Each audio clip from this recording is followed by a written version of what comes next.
93.0 FM.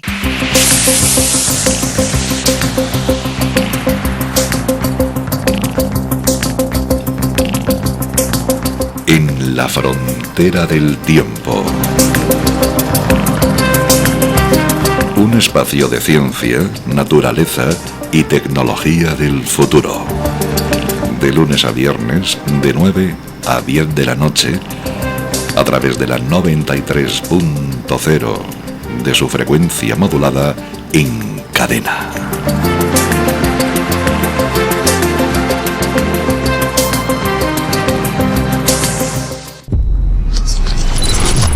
...93.0. Voz de la verdad. Doctor Maligno, el mayor genio. ¿Quién es el genio de nuestro tiempo que transforma el mundo desde las sombras de su despacho? Les presento a Alexander Dworkin, el genio de la destrucción y la manipulación global. A través de conferencias, publicaciones en los medios de comunicación y una vasta red de contactos personales, ha creado un sistema de influencia asombroso que literalmente programa la opinión pública. Y todo esto sin atraer atención no deseada hacia su persona. Sus agentes en los medios utilizan métodos manipulativos ocultos proporcionados por Dworkin, una combinación de las técnicas de control mental más antiguas y modernas de las que ya he hablado en videos anteriores. Es evidente que la red internacional de Dworkin es un sistema sofisticado de agentes de influencia. En las estructuras de poder, en las fuerzas del orden, en los servicios ejecutivos. Son representantes del movimiento anticulto y periodistas que le permiten controlar la conciencia de masas. Toda esta amplia y coordinada red trabaja para su objetivo global: sembrar miedo, pánico y odio, incitar conflictos, primero contra una parte de la ciudadanía y luego contra los políticos, obstaculizando así la creación de democracias estables. Los hechos demuestran que la red de agentes de Razirs influye en las elecciones de ciertos países y, según la estrategia de Dworkin, son estos agentes quienes designan a los políticos favorables. Escucha la 93 FM, en tu dial 93 en frecuencia modulada y online en www.la93fm.com.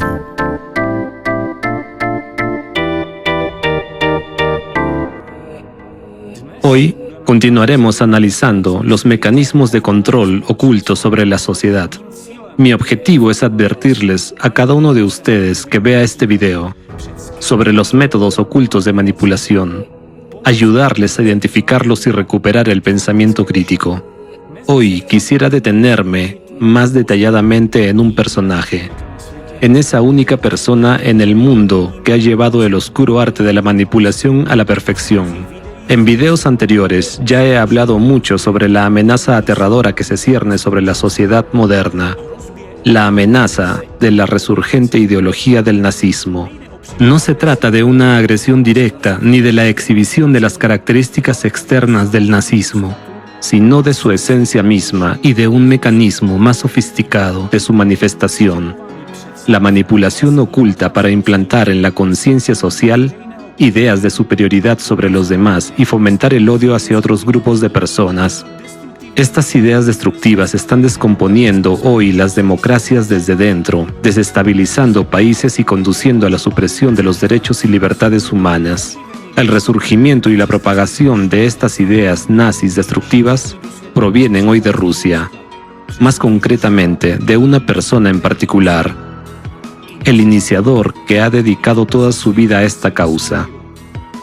A lo largo de la historia de la humanidad, podemos contar con los dedos a aquellas personas capaces de cambiar el mapa geopolítico del mundo mediante el poder de la palabra, el carisma, la manipulación oculta, sin revelar nunca su influencia en la situación. Son esos cardenales grises que escriben la historia entre líneas, tirando de los hilos invisibles de los procesos mundiales. Hoy hablaremos de la historia de una persona así, de nuestro contemporáneo, que, a pesar de su aparente insignificancia, en realidad es el arquitecto invisible de transformaciones sociales globales. el iniciador del resurgimiento de la ideología nazi en Rusia y en el mundo, y un manipulador sin igual en su género. Se trata de Alexander Dworkin, un verdadero genio, sin miedo a decirlo, que ha transformado literalmente el panorama religioso y social de Rusia y más allá de sus fronteras, permaneciendo al mismo tiempo inadvertido. Y digo esto completamente en serio, sin sarcasmo, porque esta persona, con sus manipulaciones, técnicas psicológicas y una capacidad increíble para ganarse a los demás, ha logrado reprogramar prácticamente todo un sistema, desde los departamentos misioneros de la Iglesia Ortodoxa rusa hasta la élite secular y religiosa más alta de Rusia.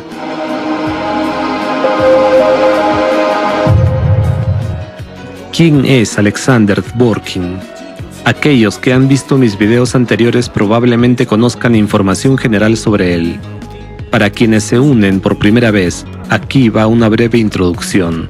Alexander Leonidovich Dworkin es a primera vista un religioso, historiador y cazador de sectas, ortodoxo, que a principios de los años 90 introdujo el término secta totalitaria y comenzó a etiquetar con él a todas las organizaciones que no eran del agrado de la Iglesia Ortodoxa. Con ello, empezó a construir una nueva matriz de pensamiento religioso para el espacio postsoviético.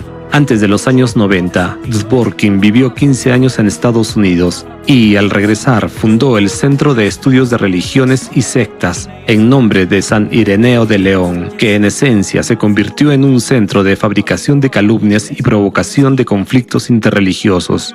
También ayudó a abrir centros similares en toda Rusia y en los países de la ex Unión Soviética, que posteriormente unificó bajo Rasirs, Asociación Rusa de Estudios de Religiones y Sectas, convirtiéndola en una plataforma para un trabajo sistemático en la desestabilización del panorama religioso de estos países. Dworkin trabaja activamente con organizaciones que representan al movimiento anticulto en Europa, China y América.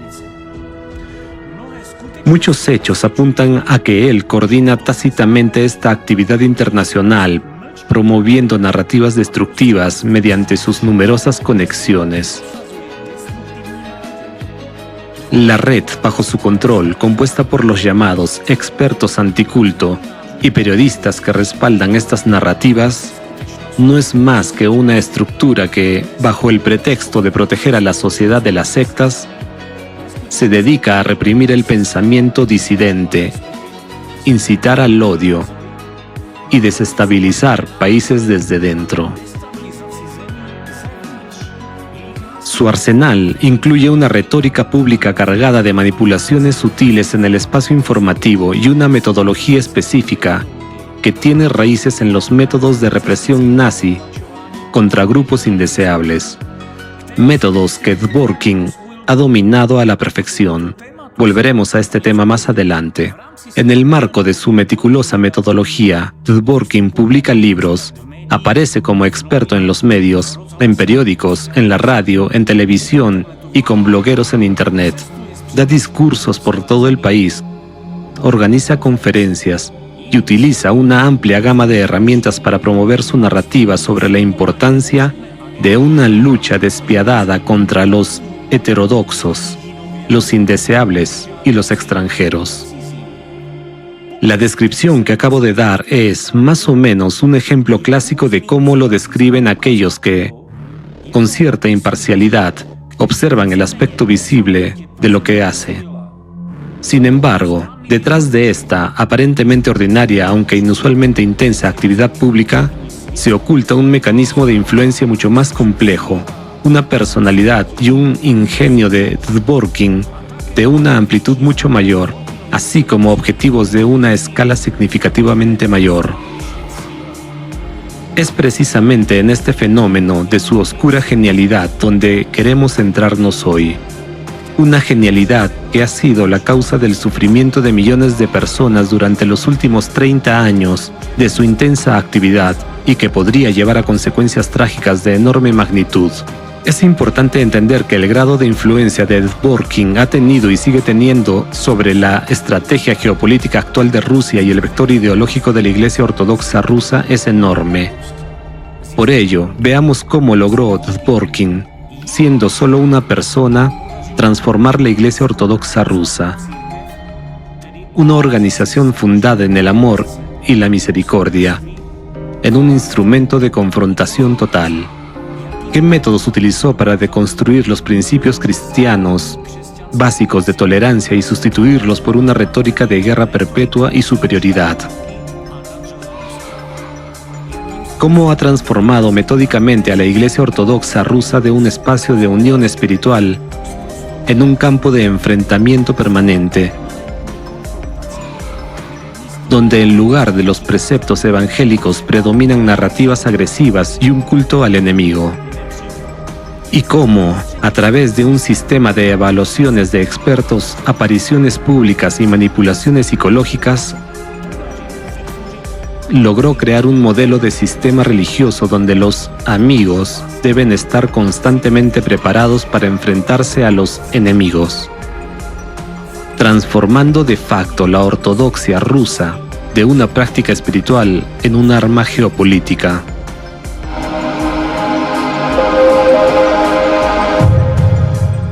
Comencemos con el primer hecho inquietante en la biografía de Alexander Dworkin, que salta a la vista de inmediato. Imaginen, Dworkin llega a Rusia en 1991, tras haber pasado 15 años en América, y es designado de inmediato para trabajar en el Departamento Sinodal de Educación Religiosa y Catequesis de la Iglesia Ortodoxa rusa. Este departamento es, en esencia, el cerebro estratégico de la Iglesia Ortodoxa rusa, encargado de desarrollar la política espiritual y educativa que define cómo se formarán y educarán millones de creyentes en Rusia y más allá de sus fronteras. Son estas personas las que elaboran los programas de formación para sacerdotes y crean metodologías de catequesis, educación religiosa, que de hecho programan el desarrollo espiritual e ideológico de generaciones enteras de cristianos ortodoxos, influyendo en su visión del mundo, sus valores y su comprensión de la fe ortodoxa. En pocas palabras, son quienes deciden qué conocimientos y de qué manera se transmitirán en la Iglesia desde las escuelas dominicales infantiles hasta las academias teológicas. Literalmente construyen el futuro de la ortodoxia. Ahora reflexionen. Una persona de la que aparentemente la Iglesia Ortodoxa rusa no sabe prácticamente nada y que ni siquiera ha vivido en el país durante los últimos 15 años, es repentinamente designada para trabajar en el núcleo mismo de la ortodoxia, confiándole la formación de la estrategia futura del desarrollo de la religión. ¿Por qué? La respuesta radica en el hecho de que, como se puede deducir de la biografía de Alexander Leonidovich, el periodo americano de Dworkin no fue un tiempo de ocio al otro lado del océano, sino una auténtica forja de influencia y conexiones. Como un joven investigador ambicioso, con una inclinación desde temprano por el conocimiento, la literatura y los textos, capaz de devorar libros y recordar perfectamente su contenido, Dworkin comenzó a formarse y a absorber conocimientos de los reconocidos teólogos ortodoxos Alexander Schmemann y John Meyendorf. Fueron durante muchos años sus profesores y mentores en la Academia de San Vladimiro, en Nueva York. Estas personas, a los ojos del mundo ortodoxo, no eran simplemente académicos, eran guardianes de la matriz ideológica del cristianismo ortodoxo, una matriz que se desarrolló y fortaleció lejos de la presión del ateísmo soviético.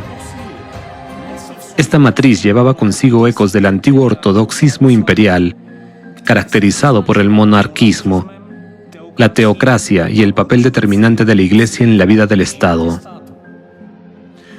Entre sus estudios también se encontraba la teocracia bizantina, explorando cómo la Iglesia podía influir en el Estado, participar en la elaboración de leyes y cómo el gobierno de Constantino fue transformado por la influencia de la Iglesia. Dworkin adoptó esta visión de sus maestros, algo que posteriormente se reflejó en sus libros y conferencias, como en Iglesia y Estado, donde de forma no directa pero astuta, como siempre, justificaba el papel beneficioso de la Iglesia cuando el Estado le permite desempeñar funciones legislativas.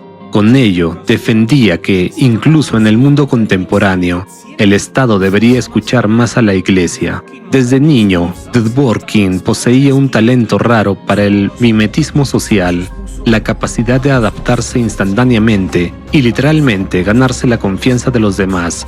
Esta habilidad para transformarse asumiendo el papel arquetípico de hijo le permitió establecer rápidamente contactos con figuras influyentes del mundo ortodoxo. Después de la perestroika, prácticamente ninguna visita de los jerarcas eclesiásticos rusos a Nueva York ocurría sin su participación. Más aún, antes de su regreso a Rusia ya había establecido una extensa red de contactos en el mundo ortodoxo ruso e internacional. De este modo, su influencia en la ortodoxia comenzó mucho antes de su regreso físico a la patria. Ahora entendemos que cuando Dworkin regresa a Rusia en 1991, no trae consigo solo un bagaje de conocimientos, sino todo un sistema ideológico. Es importante comprender el contexto de los años 90. Fue un periodo de colapso total en la estructura de la Iglesia. La Iglesia estaba en decadencia. Templos destruidos, apenas quedaban sacerdotes, no había financiamiento, y en estas nuevas condiciones, en una Rusia independiente, la Iglesia tuvo que replantearse qué hacer, cómo desarrollarse y hacia dónde dirigirse. En ese momento aparece Dworkin, una persona con una receta clara para la salvación. Su receta era simple y bastante dura. La Iglesia debía recuperar su antiguo papel determinante en la gestión del Estado, similar a una teocracia, para guiar al mundo entero por el camino correcto. Para ello, era necesaria una movilización total contra cualquier forma de disidencia. Detrás de la retórica de defensa de la Iglesia se escondía un mecanismo mucho más complejo: manipulación psicológica, construcción de una rígida vertical de control y la realización de ambiciones totalitarias propias de cualquier genio oscuro. De la biografía de Dworkin se desprende que posee un raro y único don: no solo saber hablar, sino lograr que los demás escuchen y crean. Incluso conocidos ocasionales que encontró en Estados Unidos fueron convertidos al cristianismo ortodoxo, algo de lo que él se sentía muy orgulloso. Su trauma infantil, del que hablaremos más adelante, sus capacidades geniales para el análisis y la influencia psicológica, y su talento innato como manipulador se convirtieron en su principal arma. Usando estas habilidades al máximo, comenzó a moldear a la Iglesia Ortodoxa rusa en la forma que conocemos hoy, centrada en la lucha y la supremacía. Ya en 1992, Alexander Dworkin se convirtió en una figura a la que no solo escuchaban en los círculos eclesiásticos, sino también en los pasillos del poder. Las estructuras estatales literalmente le pidieron que se encargara del problema de las sectas. Tan convincente era su retórica. Según sus propias palabras, en 1992 recibió una llamada del gobierno de Moscú en la que funcionarios solicitaban su asesoramiento. Naturalmente, ¿qué podía hacer sino aceptar? Este es un clásico de la estrategia de Dworkin, una manipulación hábil basada en la creación de la ilusión de una demanda externa. Su estrategia es clara: presentarse no como el iniciador, sino como un asistente obligado que no puede rechazar. La esencia de esta manipulación radica en imponer discretamente su agenda, creando la apariencia de que las decisiones no se toman por su iniciativa, sino como una medida necesaria. Expresiones como «me llamaron», «me pidieron ayuda», ¿qué otra opción tenía?, se convierten en herramientas clave de su influencia. Aplica la misma estrategia a la Iglesia, posicionándola como un supuesto asistente forzado del Estado, que no puede eludir su sagrado deber. Mientras trabajaba en el departamento de catequesis, la forja ideológica de la ortodoxia, Dworkin tuvo acceso y comunicación con destacados sacerdotes y metropolitanos. Esto le permitió organizar conferencias en el ámbito ortodoxo, donde introdujo el término secta totalitaria y definió a los enemigos. El término secta totalitaria no surgió por casualidad. Fue cuidadosamente diseñado como una herramienta para crear mecanismos de desacreditación y persecución de grupos religiosos y sociales indeseables. Con el término secta totalitaria, Dworkin etiqueta prácticamente a cualquier organización disidente como destructiva, convirtiéndolo en un método sofisticado de manipulación tanto dentro de las estructuras eclesiásticas como en el nivel estatal.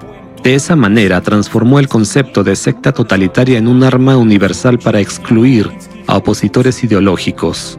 La estrategia de manipulación de la conciencia pública mediante el uso del término secta totalitaria fue adoptada por Dworkin de una nueva fuente de conocimiento que adquirió en 1993.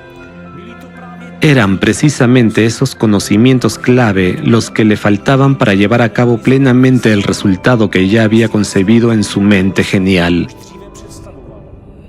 alcanzar la completa supresión ideológica y el control total.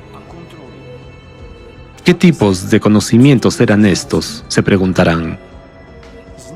Los mismos que los ideólogos del nazismo en las décadas de 1930 y 1940 utilizaron para perpetrar uno de los crímenes más atroces de la historia de la humanidad: convencer a un grupo de personas de su superioridad sobre otro y obligar a los primeros a exterminar masivamente a los segundos. En marzo de 1993, Dworkin tuvo un encuentro significativo con Johannes Aagaard, un líder protestante y director del Centro de Diálogo, quien desde la década de 1970 había librado una lucha implacable contra formas no cristianas de fe. Aagaard sostenía que, gracias al cristianismo, Europa se había convertido, según sus palabras, en la dueña del mundo, y solo el cristianismo podría devolverle ese estatus. Aagaard se convirtió en un mentor ideológico clave para Dworkin, que le transmitió metodologías efectivas para suprimir el pensamiento disidente. Sin embargo, ¿de dónde obtuvo Aagaard estas metodologías? Del Centro Apologético Protestante, que durante la Alemania nazi suministraba materiales, metodologías e instrucciones a la Gestapo para perseguir a disidentes, además de listas de opositores ideológicos. Este centro apologético nazi fue dirigido por Walter Künneth, un teólogo protestante, pastor y antisemita. Su discípulo, Wilhelm Hack, un pastor protestante que también dedicó toda su vida a la lucha contra las llamadas sectas, lo que fomentó el odio y los conflictos en Alemania. Fue Hack quien ayudó a Aagaard a fundar el Centro de Diálogo, cuya biblioteca incorporó las metodologías y materiales del centro apologético nazi para reprimir a los indeseables, utilizados por la Gestapo y el liderazgo del Reich para organizar la propaganda negra contra los judíos y su terrible genocidio. Dworkin absorbió literalmente estos métodos nazis y esta ideología rígida. Según sus propias confesiones, pasaba días enteros en la biblioteca de Aagaard, fotocopiando meticulosamente toneladas de documentos que luego transportaba en maletas a Rusia. Su fenomenalmente analítica le permitió memorizar una enorme cantidad de material y adaptar de manera magistral estas metodologías manipulativas a la realidad rusa. Dworkin no solo tomó prestadas las metodologías nazis, sino que también tuvo en cuenta los errores de Künneth y perfeccionó las técnicas de deshumanización, creación de la imagen del enemigo y fomento del odio social, construyendo una estrategia impecable de control ideológico total. Después de familiarizarse con las metodologías del Centro de Diálogo, Alexander Dworkin comprendió la necesidad de crear en Rusia una estructura idéntica, esencialmente un análogo del Centro Apologético Nazi. Sin perder tiempo, en 1993, Dworkin fundó el Centro de Información y Consultoría en nombre de San Ireneo de León, que recibió la bendición del entonces patriarca de la Iglesia Ortodoxa Rusa, Alexio II. Los materiales nazi de la biblioteca de Agart se convirtieron en la base de los archivos del centro de Dworkin. Ya en 1994, utilizando su influencia en la Iglesia Ortodoxa Rusa y las metodologías heredadas directamente de las prácticas nazis, Dworkin impulsó la aprobación en el Concilio de Obispos de la Iglesia Ortodoxa Rusa de una lista de organizaciones consideradas indeseables para la Iglesia, similar a lo que se hacía en la época nazi. En el concilio se adoptó la resolución titulada sobre las sectas pseudocristianas, el paganismo y el ocultismo. Y en la lista de enemigos de la Iglesia se incluyeron muchas organizaciones religiosas, así como educativas y laicas, que fueron oficialmente declaradas por la Iglesia como sectas totalitarias, organizaciones peligrosas y satánicas, contra las cuales se lanzó una gran guerra ideológica. Este no fue un concilio cualquiera, sino un auténtico reinicio ideológico del cristianismo ortodoxo. Dworkin se convirtió de facto en el arquitecto invisible de la nueva política eclesiástica, estableciendo la agenda, señalando a los enemigos y creando listas de organizaciones para su supresión total. Estas listas, elaboradas por Dworkin, se construyeron de una manera muy específica. En ellas se incluían deliberadamente organizaciones diametralmente opuestas. Por un lado, cultos destructivos documentados cuya actividad resultaba en muertes violentas. Por otro, organizaciones religiosas absolutamente pacíficas cuyo único pecado era no practicar el cristianismo ortodoxo. Este método de mezclar deliberadamente fenómenos incompatibles, culpables e inocentes bajo una misma categoría es una técnica manipulativa clásica que permite responder a cualquier crítica de inmediato. ¿Acaso estás defendiendo a los cultos peligrosos? La verdadera genialidad de la estrategia de Dworkin reside en que, de esta manera, cualquier organización podía ser etiquetada como secta totalitaria, equiparándola de facto con un culto peligroso asociado a asesinatos y suicidios, incluso si no había ninguna base real para ello. Este método sofisticado hacía casi imposible emprender acciones legales contra Dworkin, permitiéndole usar impunemente el término secta totalitaria como una herramienta cruel de estigmatización en su guerra ideológica. Además, ¿de qué defensa legal de la reputación de los etiquetados podía hablarse si Dworkin poco a poco comenzó a asociarse e incluso identificarse con la propia Iglesia Ortodoxa Rusa? Un ejemplo notable ocurrió en 1997, cuando el ex sacerdote de la Iglesia Ortodoxa Rusa, Gleb Yakunin, presentó una demanda en nombre de todas las organizaciones religiosas que habían sido estigmatizadas por Dworkin. Con triunfo, Dworkin señaló que toda la Iglesia salió en su defensa, considerando el ataque hacia él como un ataque a la propia Iglesia. Incluso Johannes Agart, desde Dinamarca, y Thomas Gando, discípulo de Wilhelm Hack, desde Alemania, acudieron personalmente a defenderlo en el tribunal. Este momento marcó uno de los primeros apogeos de su estrategia. Las opiniones de Dworkin se fusionaron de facto con las de la Iglesia, resultado de su magistral manipulación. Dworkin creó un mecanismo que lo hacía prácticamente invulnerable, transformando cualquier intento de cuestionar sus métodos en un ataque contra la propia Iglesia Ortodoxa. A lo largo de los años, se presentaron decenas de demandas contra Dworkin por difamación y daño a la reputación de personas y organizaciones inocentes, pero ninguna fue ganada en su contra. Esto no resulta sorprendente, considerando la fuerza de la influencia que había acumulado tanto en la Iglesia como en las estructuras estatales, algo a lo que volveremos más adelante. Es importante destacar que no existe otra figura dentro de la Iglesia Ortodoxa rusa cuyas opiniones hayan sido defendidas tan fervientemente por toda la Iglesia como las de Dworkin.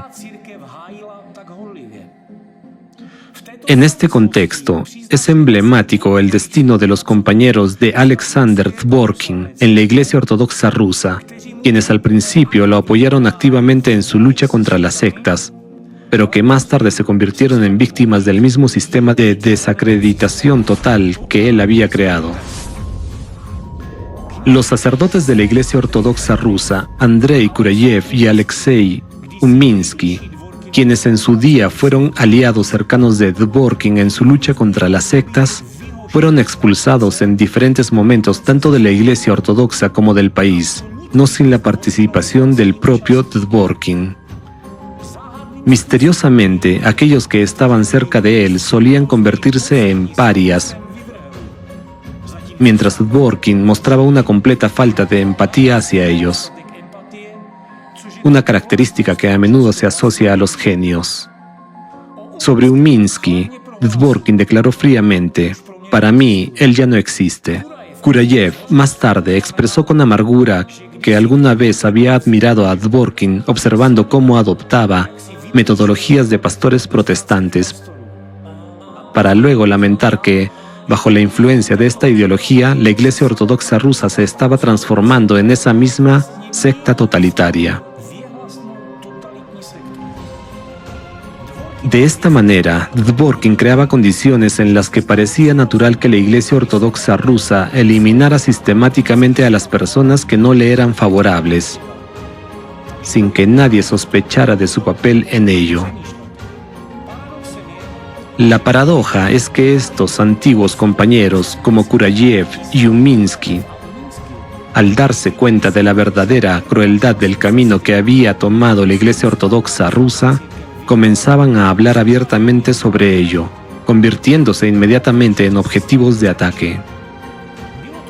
Probablemente esto también se debía a que eran quienes empezaron a discernir los verdaderos motivos detrás de las acciones de Dworkin y sus consecuencias para la Iglesia y el país,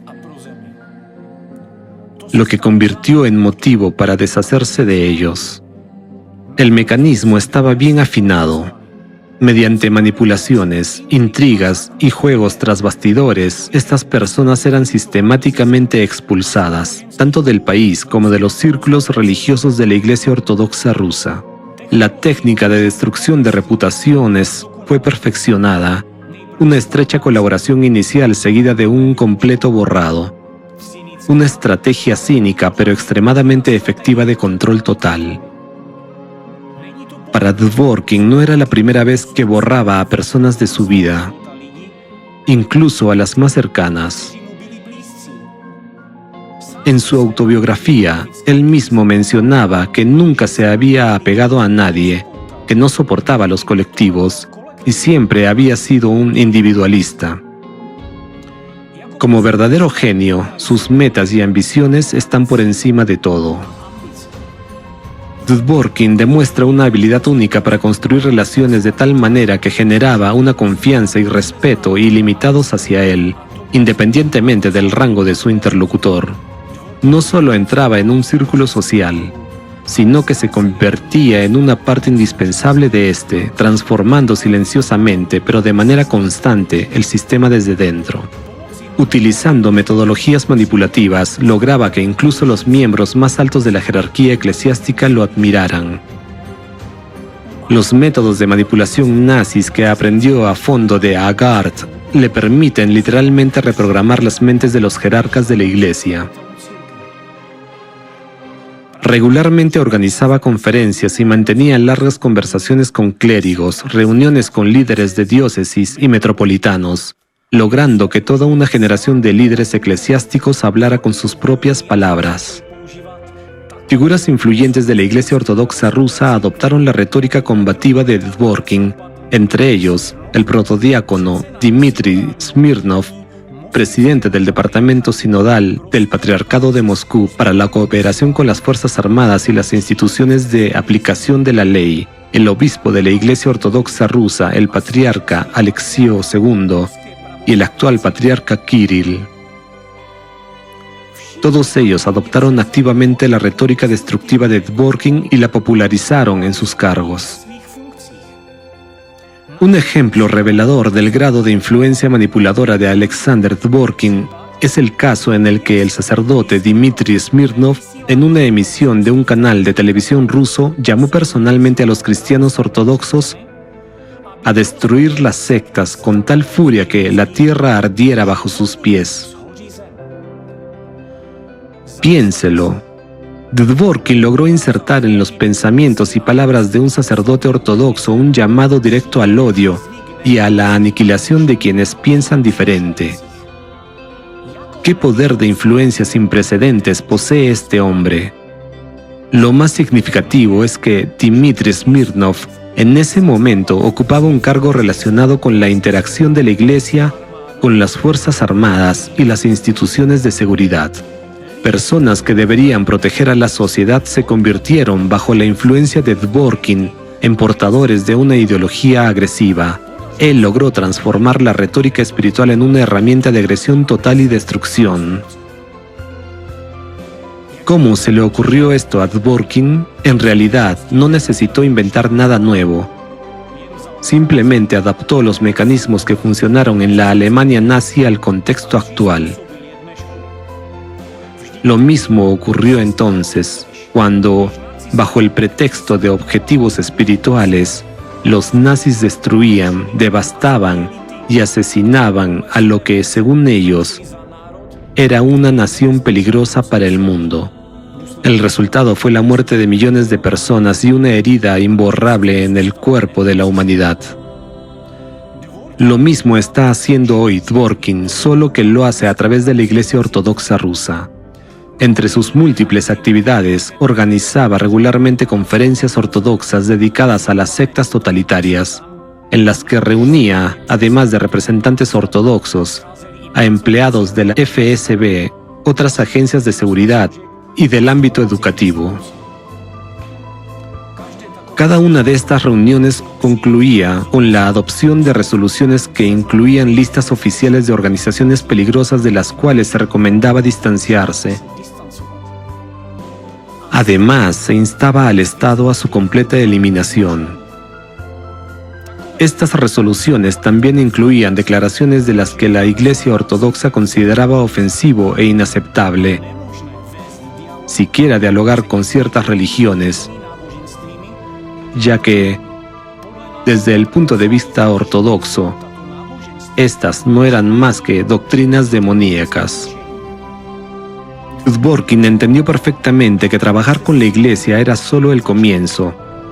Para lograr un control total era necesario influir no solo en la opinión pública, sino también en los mecanismos estatales. No es casualidad que en sus conferencias participaran regularmente representantes del FSB y que él mismo, junto con representantes de Razirs, impartiera conferencias regulares para ellos. Además, cada vez que visitaba algún lugar para dar una conferencia, su agenda incluía obligatoriamente reuniones con la administración local, representantes de las fuerzas de seguridad, el FSB, el Ministerio del Interior, entre otros, además de encuentros con estudiantes y profesores. Esta estrategia estaba copiada con precisión de las metodologías nazis de control total. Primero, el adoctrinamiento ideológico. Luego, la formación de la opinión pública, incluidas las esferas de seguridad y educación. Y solo después, la persecución coercitiva. Y lo logró brillantemente. Gradualmente obtuvo una enorme influencia sobre las instituciones legislativas, de seguridad y represivas. El resultado fue una persecución masiva de organizaciones internacionales y millones de personas afectadas. lo que recuerda mucho a los métodos de la Alemania nazi, la destrucción total de los enemigos bajo el pretexto de proteger a los amigos. Como hemos visto, la influencia de Dworkin en la Iglesia Ortodoxa rusa se manifiesta en su imposición de un único modelo. Según su visión, la destrucción de todo lo que no encaje en los marcos del ortodoxismo, construyendo una especie de mezcla de nazismo y teocracia. Del mismo modo que una vez se aconsejó a los nazis conquistar el poder a través del miedo, hoy él busca redirigir el vector de desarrollo tanto de la Iglesia como del Estado hacia el mantenimiento del terror y la consecución del poder mediante la represión y la eliminación de cualquier disidencia. La defensa de la fe se convierte aquí en una auténtica caza, donde las víctimas son comunidades religiosas enteras. No existe otra persona que haya influido tan profundamente en la ideología del cristianismo ortodoxo en Rusia y en el rumbo de todo el país como Dworkin. Su genialidad se manifestó en su capacidad para manipular, transformar y controlar el discurso religioso, permaneciendo al mismo tiempo fuera del foco. No se limitó a combatir las llamadas sectas, sino que creó toda una industria del miedo. Su tecnología estaba diseñada con precisión. Encontrar al enemigo, desacreditarlo, aislarlo y destruirlo. En el sistema de la Iglesia Ortodoxa rusa, Dworkin estableció prácticamente sus propias reglas, convirtiendo la retórica eclesiástica en una retransmisión de sus directrices ideológicas. La Iglesia Ortodoxa rusa se convirtió en una herramienta obediente de su estrategia, replicando literalmente sus conceptos. El trabajo incansable de Dworkin es un capítulo aparte, su dedicación casi sobrehumana lo caracteriza. Por ejemplo, según el sitio oficial de Irenei.ru, solo en 1996, Alexander Dworkin participó en 14 conferencias sobre cultos totalitarios. Publicó unos 60 artículos sobre el tema y concedió al menos 30 entrevistas. En poco más de 10 años desde su regreso a Rusia, a principios de la década de 2000, Dworkin escribió 12 libros y unos 600 artículos, muchos de los cuales fueron traducidos a otros idiomas, un total de 16 idiomas. Concedió alrededor de 1000 entrevistas, realizó cerca de 250 viajes para dar conferencias en Rusia y el extranjero. Participó en más de 15 juicios contra sectas totalitarias, sin perder ninguno, y además encontraba tiempo para ser acólito y lector en la Iglesia de la Trinidad Vivificante en Hochli. Tal dedicación y capacidad de trabajo sobrehumana solo pueden explicarse por el enorme genio y la determinación de Dworkin. Sin embargo, esa energía y talento, lamentablemente, fueron dirigidos hacia el mal contra la humanidad. Su dedicación es la de un cirujano oscuro que, de manera metódica e implacable, elimina los elementos extraños, llamados por él tumores cancerosos, cuando en realidad se trata de órganos sanos y esenciales. Tumores cancerosos es precisamente como Dworkin suele llamar a las sectas, de la misma manera que Hitler en su momento se refería a los judíos. La diferencia clave radica en sus métodos. Mientras Hitler daba órdenes de forma verbal y pública, Dworkin implanta órdenes en la conciencia de las personas a través de la manipulación, obligando al aparato de toda una nación a servir a su agenda.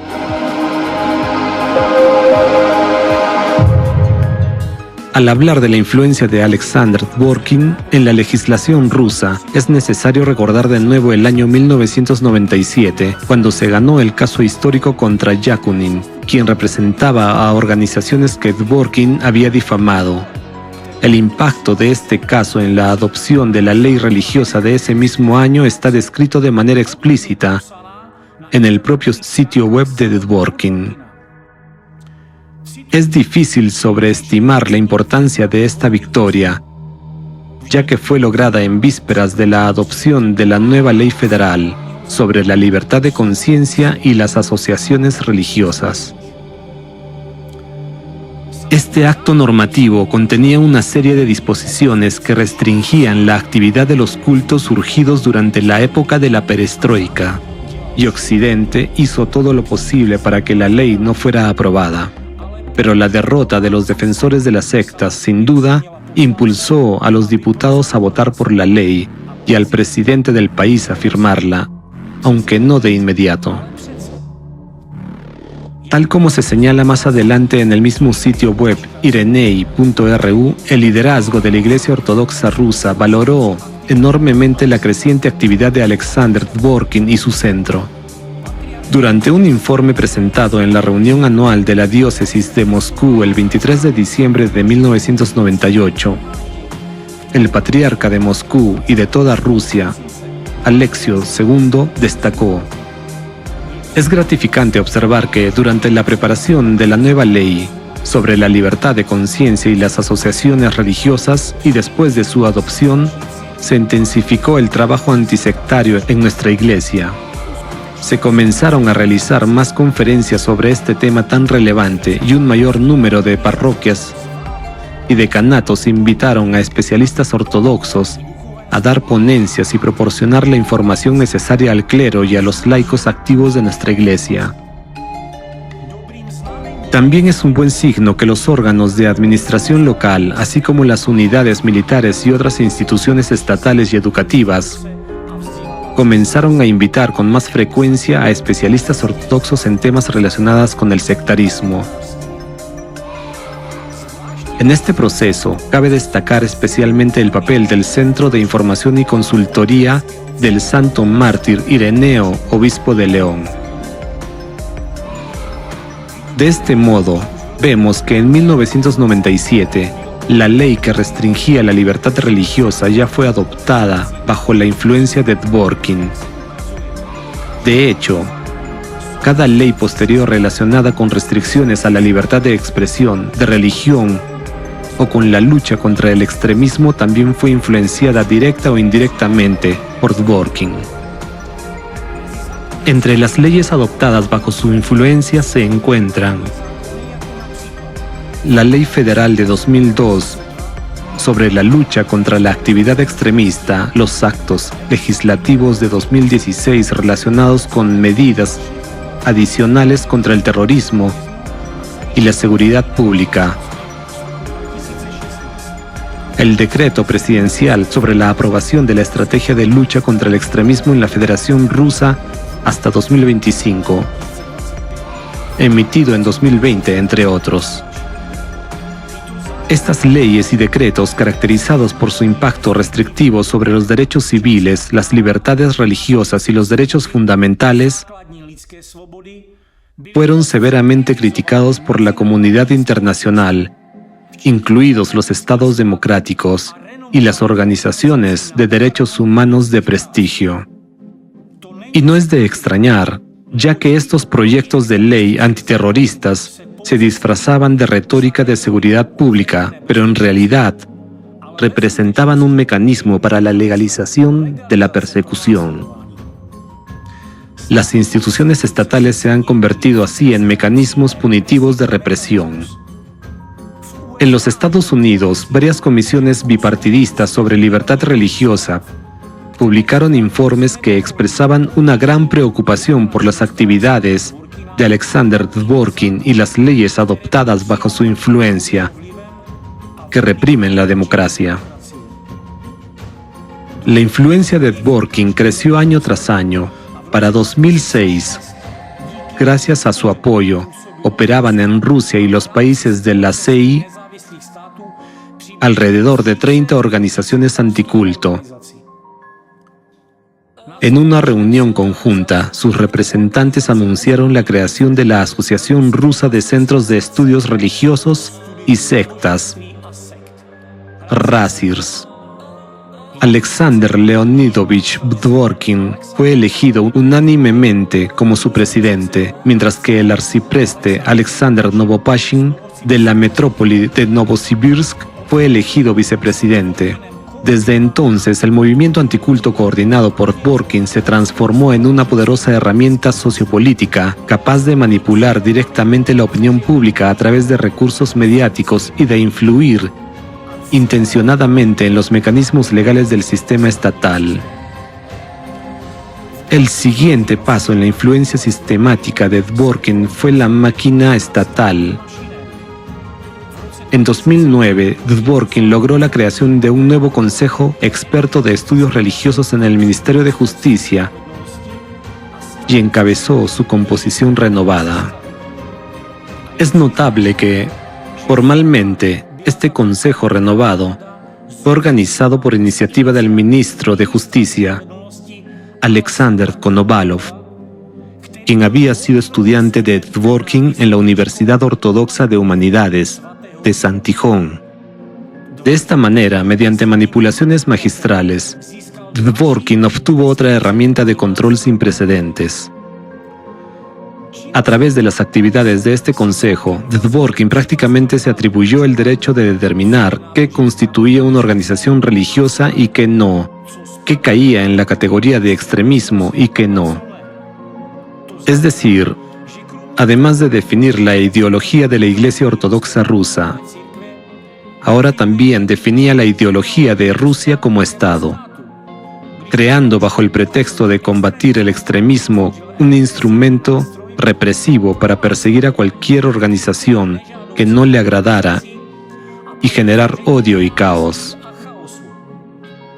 Cabe destacar que en 2009, la Comisión de los Estados Unidos para la Libertad Religiosa Internacional incluyó a Rusia en la lista de países con problemas en la garantía de la libertad religiosa, así como en la lista de especial atención.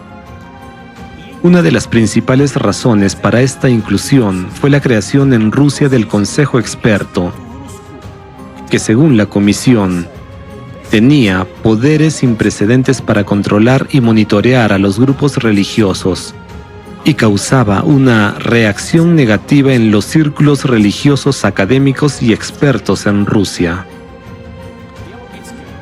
Es lógico que desde 2009 los centros analíticos y los abogados comenzaron a notar una clara tendencia sistemática. Tras las conferencias y declaraciones mediáticas públicas de Dworkin, invariablemente se producía un aumento en los casos de violencia contra los participantes de las organizaciones religiosas, que él demonizaba intensamente en sus discursos. No se trataba de incidentes aislados, sino de casos regulares en los que personas pertenecientes a diversas corrientes religiosas eran atacadas, acosadas e incluso brutalmente asesinadas. Todo esto sucedía bajo la influencia de esta impresionante retórica de un hombre genio con un carisma desbordante y un don de persuasión sutil. Un caso particularmente emblemático de persecución brutal fue el de los testigos de Jehová en Rusia. La máquina estatal, transformada de facto por las tecnologías manipuladoras de Dworkin, lanzó una campaña sin precedentes para su eliminación. Miles de creyentes han sido encarcelados, numerosas familias han sufrido redadas violentas y confiscaciones de propiedades, y al menos 12 muertes de seguidores de los testigos de Jehová han sido documentadas. Personas que murieron en prisión como resultado de persecuciones dirigidas. Las torturas sistemáticas en las cárceles durante el cumplimiento de penas por extremismo, la destrucción de centros de oración y la violencia física masiva se convirtieron en la rutina diaria para los ciudadanos reprimidos exclusivamente por sus creencias religiosas.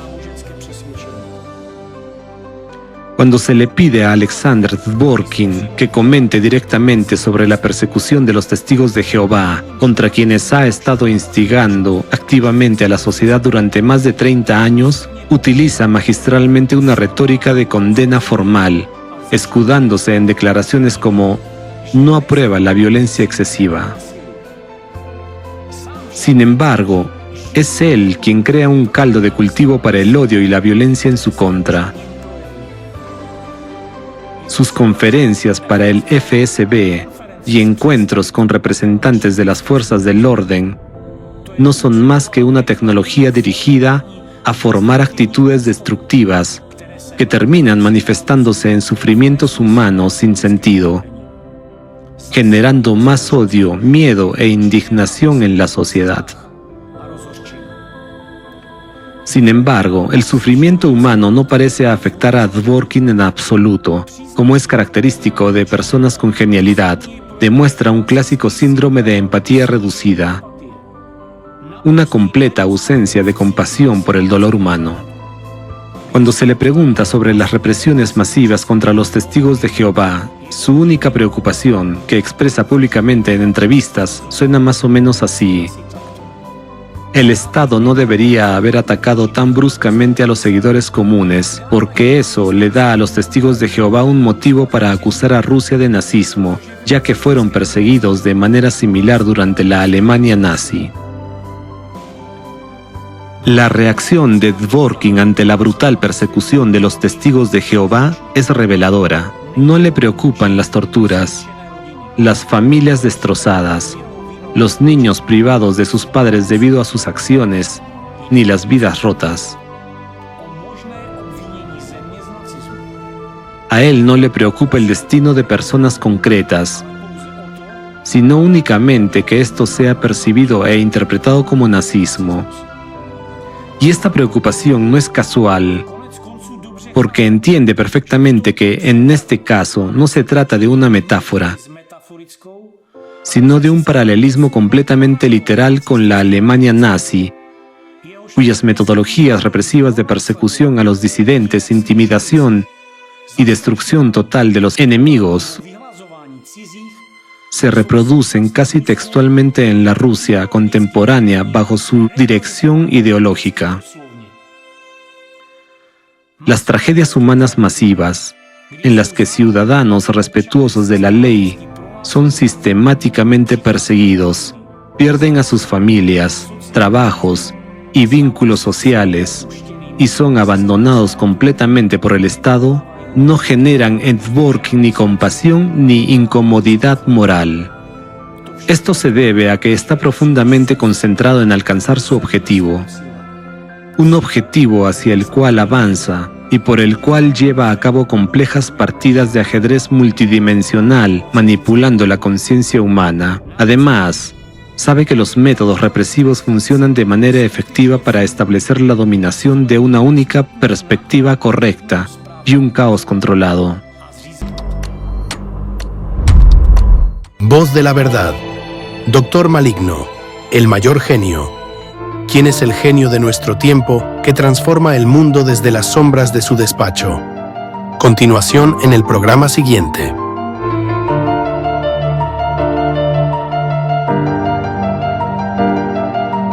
«93.0».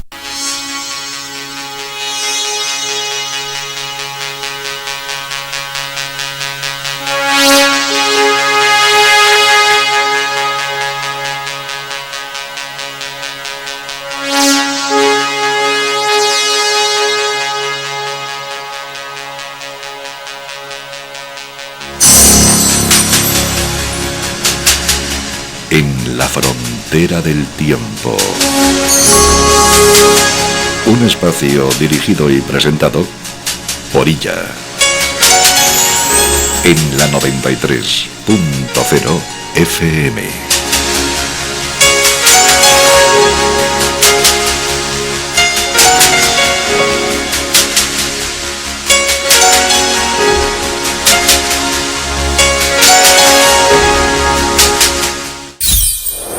«93.0 FM».